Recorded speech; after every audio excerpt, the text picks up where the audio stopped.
Next piece is called Inner Passage. And Inner Passage concerns a man walking in the desert alone. And he's on a long journey. And he's coming towards us from a distance. And there's a tree way out in the desert. And from that tree, this man walks out and comes towards us. Again, it's fairly long. These pieces are very...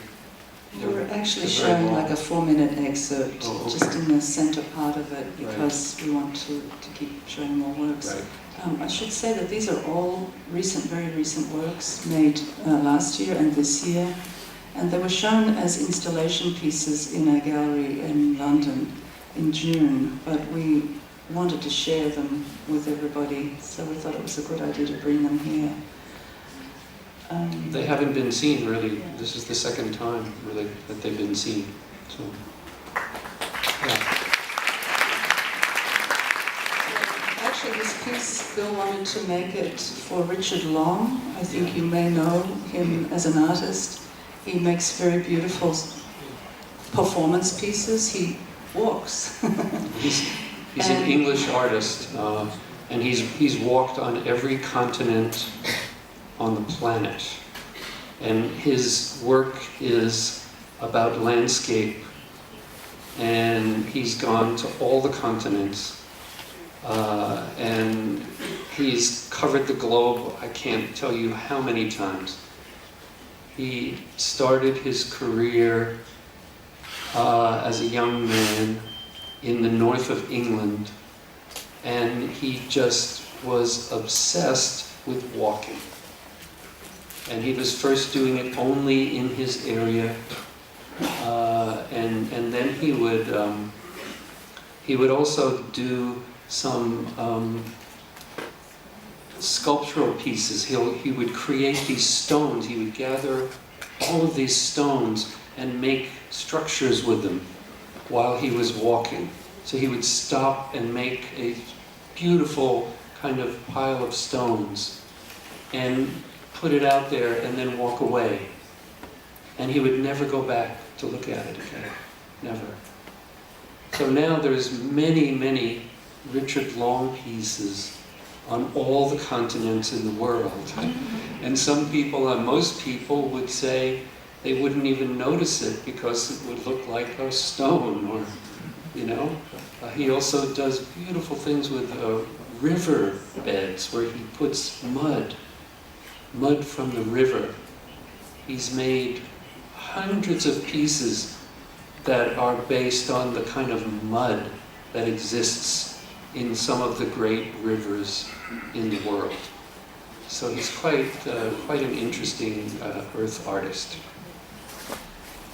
So this piece is normally about 17 minutes long. It's very long because you have to wait. You can imagine there's a very tiny spot on the horizon, and eventually that spot comes closer and closer and becomes what you will see.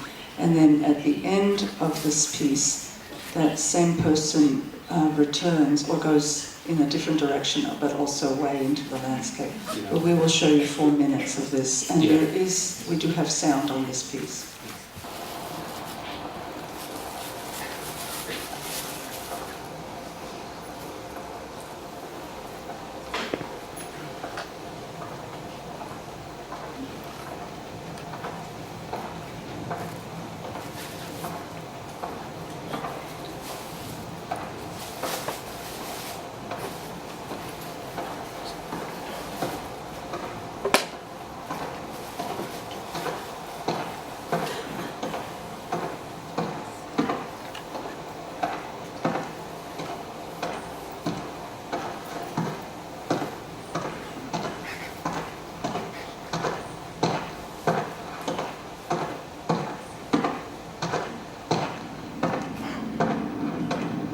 Should make that a little louder, please.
The title of the piece is Inner Passage.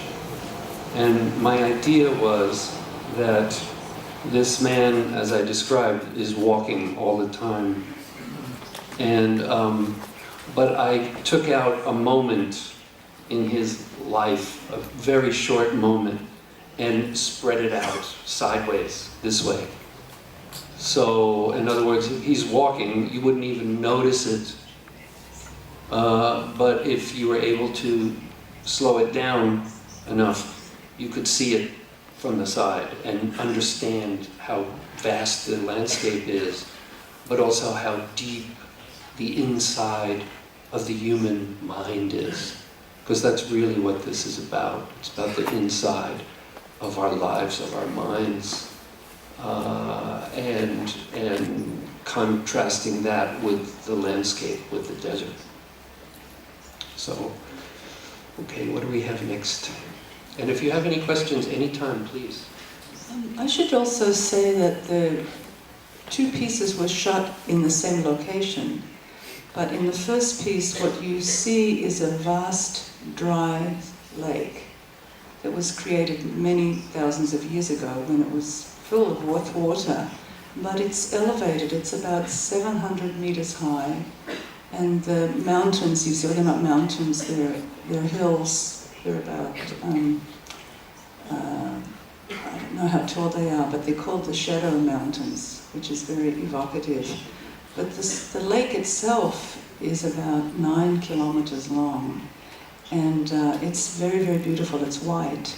So you have a lot of reflections that happen, and when it's hot, I think we were shooting another piece one time, and it was about, we were counting every 15 minutes.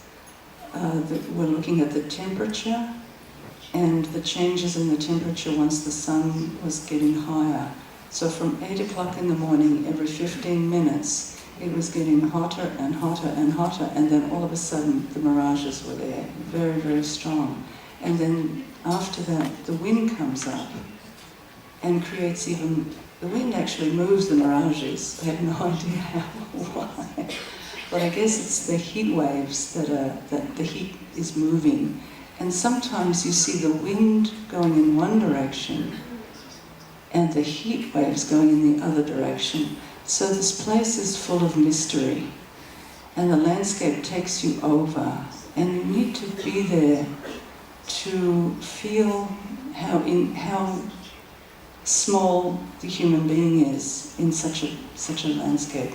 So then we turn the camera sideways, 90 degrees, and then we see this landscape, which is surrounding the lake, which is kind of the more typical Mojave, scrubby desert landscape.